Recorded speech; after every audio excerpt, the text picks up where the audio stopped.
Hello welcome back to my channel. ముందుగా అయితే అందరూ ఎలా ఉన్నారండి? నేనైతే చాలా బాగున్నాను. ఇక ఈ వీడియోలోకి వెళ్ళిపోతే ఈ వీడియో వచ్చి శ్రీరామనవమి పండుగ రోజున తీసిన వీడియో అనమాట. ఇక ఆ రోజున పండుగ అనేది చాలా సింపుల్గా చేసుకున్నాము.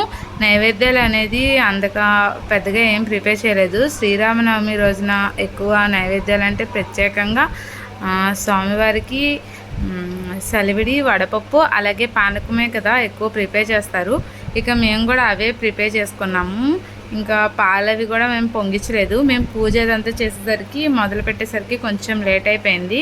ఎందుకంటే ఆ రోజున మా చెల్లికి ఆఫీస్ అదంతా ఉండేసరికి తనకి లంచ్ బాక్స్ అవన్నీ ప్రిపేర్ చేసుకొని, అలాగే మా అమ్మ వడియాలు కూడా వేయడం స్టార్ట్ చేసేసింది అనమాట. ఇక అవన్నీ రెడీ చేసుకొని చేసేసరికి పూజ చేసేసరికి లేట్ అయింది. ఇక్కడైతే మా అమ్మ ముందుగా అయితే సలివిడి, వడపప్పు అనేది ప్రిపేర్ చేస్తుంది. అలాగే ఇక్కడ పానకం కూడా ప్రిపేర్ చేస్తుంది అనమాట. ఇక్కడ పానకం చేసే చిన్న బిందెలా ఉంది కదా, ఇక ఆ బిందెలో చక్కగా బిందెకి నిండుగా పసుపు రాసి చక్కగా కుంకుమ బొట్లు పెట్టి అందులో దంచిన బెల్లాన్ని వేసి దాని నిండా వాటర్ అనేది పోసిందనమాట. అందులో యాలక్కాయ పొడము, అలాగే మిరియాల పౌడర్ కూడా వేసింది. మిరియాలు అనేవి కొంచెం క్రష్గా దంచుకొని వేసింది. అవి మిరియాల పలుకులు తగులుతూ ఉంటేనే కదా పానకం ఘాటు అనేది తెలుస్తుంది. మనం పానకం చేసేది ఎప్పుడైనా సరే ఇలా నిండుగా చేసుకోవాలంట, వెల్తిగా అనేది చేసుకోకూడదు అనమాట. నిండుగా చేస్తేనే చాలా మంచిదంట. అందుకని చెప్పి ఇలా మా అమ్మ చిన్న దాంట్లోనైనా నిండుగా ప్రిపేర్ చేసింది. ఎందుకంటే మా ఇంట్లో మేము ఉండేది 4 మెంబర్సే కాబట్టి అందుకే ఎక్కువగా తాగమని చెప్పి ఇలా చిన్నగానే ప్రిపేర్ చేసింది. కొద్దిగా వరకే, ఎక్కువ ప్రిపేర్ చేయలేదు. ఇక ఈలోపు మా అమ్మ అక్కడ పానకం అవన్నీ ప్రసాదాలు ప్రిపేర్ చేసే లోపల నేను ఇక్కడ దేవుడికి దీపారాధన అనేది చేసాను అనమాట. ఈలోపు కొబ్బరికాయ అనేది కొట్టి ఇక దేవుడికి హారతి అనేది ఇస్తున్నాను. అలాగే మా అమ్మ ప్రసాదాలు అవన్నీ ప్రిపేర్ చేసి ఇచ్చేసింది కదా, అవి కూడా దేవుడికి నైవేద్యాలు సమర్పించేసి నేను ఈరోజు హారతి అనేది ఇస్తున్నాను దేవుడికి. ఇక్కడ నేను పక్కన పూజ చేస్తూ ఉంటే మా పాప కూడా నా పక్కనే కూర్చుందనమాట. ఇక తనను కూడా హారతి తీసుకోమంటే హారతి తీసుకోవడానికుంటే తనకి హారతి అనేది ఇస్తున్నాను ఇక్కడ పక్కన నుంచొని మా పాపకి. ఇక నేను పూజ చేస్తూ ఉంటుంటే పక్కన మా పాప అల్లరి అలా ఇలా కాదనమాట, అల్లరి చేస్తూ ఉంటుంది. ఇక అయినా సరే తప్పదు కదా, ఇక తనకు కూడా నిదానంగా అన్నీ నేర్పిస్తూ ఉండాలి కాబట్టి నేను ఇక్కడ పూజ చేస్తూ శ్రీరామ అని అంటుంటే తను కూడా నా పక్కన కూర్చొని శ్రీరామ అంటుంది. అలా తనకి వచ్చిరాని మాటలతో ముద్దు ముద్దుగా అంటుంటే నాకు భలే అనిపించి నవ్వొచ్చింది. ఇక్కడైతే మా పాప శ్రీరామ అని అంటుంది. ఫస్ట్ టైం అనమాట అలా అన్నాం. ఇక్కడైతే ఈలోపు మా అమ్మ దేవుడికి అక్షంతలు వేయడానికి అని చెప్పి అక్షంతలు కలిపించింది అనమాట. ఇక్కడైతే ఇక నేను దేవుడికి అక్షంతలు అనేవి ఇస్తున్నాను. నేను వేస్తూనే మా పాప కూడా వేస్తానంటే తనకు కూడా ఇచ్చాను అనమాట. తనకి అక్షంతలు ఇస్తే తను దేవుడికి వేయకుండా తను అలా చేత్తో పట్టుకొని ఉంచుకుంటుంది, వాటితో ఆడుకుందామని చెప్పి. ఇక నేను తన్ని ఒళ్ళో కూర్చోబెట్టుకొని ఇక తన చేత అక్షంతలు అనేది వేయించాను అనమాట. ఇలాగా దండం పెట్టుకోమని చెప్తున్నాను. అస్సలు దండం పెట్టుకోవడానికి కూడా లేదు. తను అక్కడ ఉన్నవన్నీ అగరబత్తులు అవన్నీ తీసేసుకొని ఆగం చేసేద్దామని చెప్పి అల్లరి చేసేస్తుంది.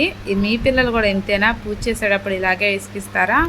ఇక్కడైతే మా అమ్మ వాళ్ళ ఇంట్లో అయితే కొంచెం దేవుడి మందిరం కిందే ఉండిద్ది కదా, తనకు అన్నీ కావాలని చెప్పి అడుగుతుంది. ఇక్కడైతే నేనైతే ఇవ్వనని చెప్తున్నాను. ఇక్కడ నేను లాస్ట్కి దేవుడికి ధూపం అనేది కూడా వేస్తున్నాను.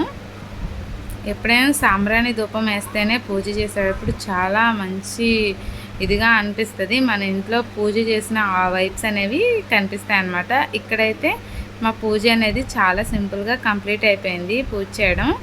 ఇక్కడైతే నేను మా పూజా మందిరం అనేది చూపిస్తున్నాను మీకు కూడా, మీరు కూడా చూసేయండి.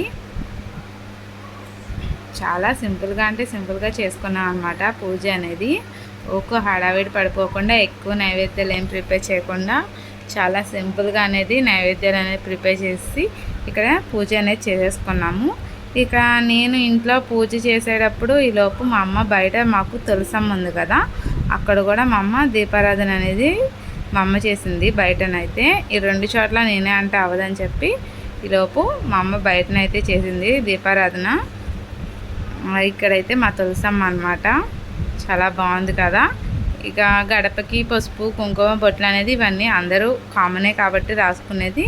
ఇలాగైతే మేము రాసుకున్నాం. ఇక మా పూజ అదంతా కంప్లీట్ అయిపోయేసరికి టిఫిన్ అయితే మార్నింగ్ ఇడ్లీ ఉప్మా ప్రిపేర్ చేస్తుంది విత్ కొబ్బరి చట్నీ.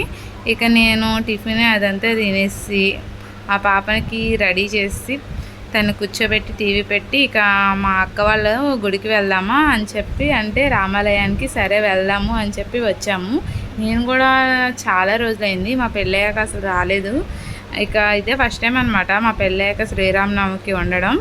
ఇక సరే అని చెప్పి నేను చాలా రోజులైంది చూసి అని చెప్పి ఇక ఇక్కడైతే పక్కన రామాలయం గుడి ఉంది, అటు పక్కన పందిరి వేసి కళ్యాణం అయితే చేస్తున్నారు.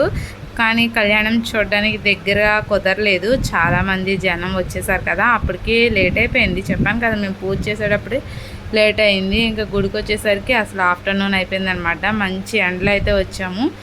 ఇంకా ఇక్కడైతే రామాలయంకి వచ్చామన్నమాట.